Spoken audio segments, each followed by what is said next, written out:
Hello, my name is Laura Fairley, and I'm the founder of the Wedding Energy Edit. And I work with brides and newlyweds to support them both emotionally and energetically on the lead up to the wedding day. And I'm just here to share some of my thoughts and hints and tips around how you can have the most sort of stress-free wedding journey as you go through the process of planning your wedding. So, first of all, congratulations. I hope that planning has started off really nicely for you. And one of the things that I think it's nice to start out with when you are planning your day is to think about how you want it to feel.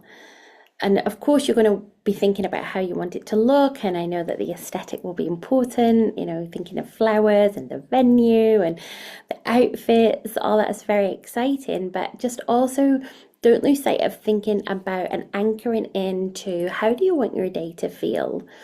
Because that is a place that you can come back to time and time again, thinking about some of the non-negotiables for the day, so that when and if on the journey it feels like there are sort of too many choices, or maybe there's a bit of a conflict in terms of the opinions, from whether that's from each other or from friends and family, you can anchor back in to say, well, at the very beginning, what did we say we wanted it to be like, and what were our non-negotiables? How do we want our day to feel?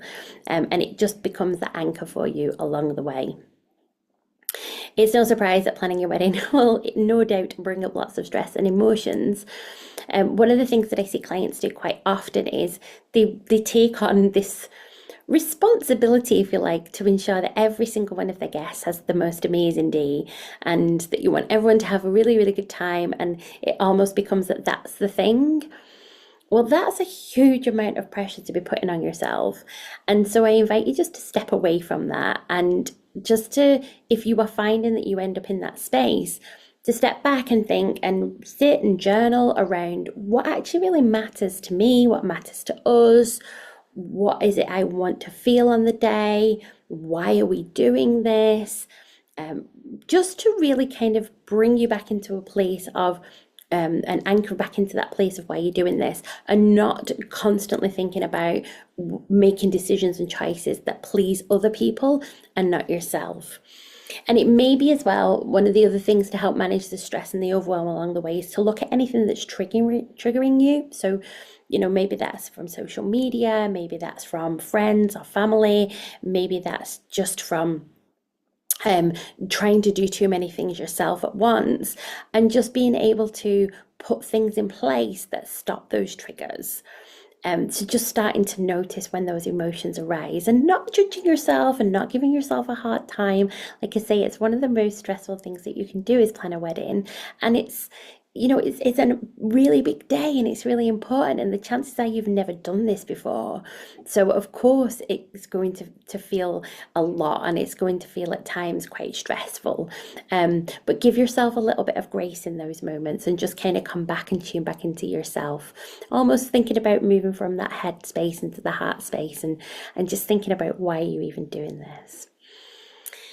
It is without a doubt that you want to show up as the best version of you on your wedding day. And the best way you can do that is to actually be calm in your body. Of course, you'll be thinking about hair, makeup, outfits, and you will look beautiful.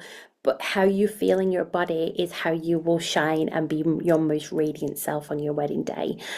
So some of the things that are going to help with that are making sure that energetically, the week perhaps before the wedding, you are getting as much sleep as you can, you're eating really well, you're staying hydrated, you're finding sort of quiet moments to just kind of tune into yourself and anchor into yourselves as a couple. It's really often that it can be that maybe you've got friends and family traveling to the wedding, so you feel like you've got to play host to them, and of course you'll want to do that, but don't forget yourselves in that moment as well. Think about, if you can, maybe taking a little bit of time off work before the wedding rather than maybe just the day before, and just actually being able to enjoy the lead up as well as on the day itself. And on the day itself, thinking about finding those quiet moments for you, quiet moments in the morning, quiet moments during the day where you can kind of come together as a couple. And my final tip for you is, above anything else, is please, please protect your energy around your wedding and your wedding planning. ensuring that decisions are feeling aligned, that they feel good in the body, that they don't feel heavy or pressured, and they shouldn't be feeling overwhelming. And if you do find that they are feeling like that, then don't be afraid to take a pause, to take some time out. It's okay to communicate that with your suppliers and say, actually, we're a bit unsure, because they are there ultimately to help you get the most from your day, and they are there to help guide you and make things easier for you. And above everything else, I wish you the very best with your planning. I hope you enjoy your wedding planning journey and just make it fun as much as you possibly can and have the best day when it comes.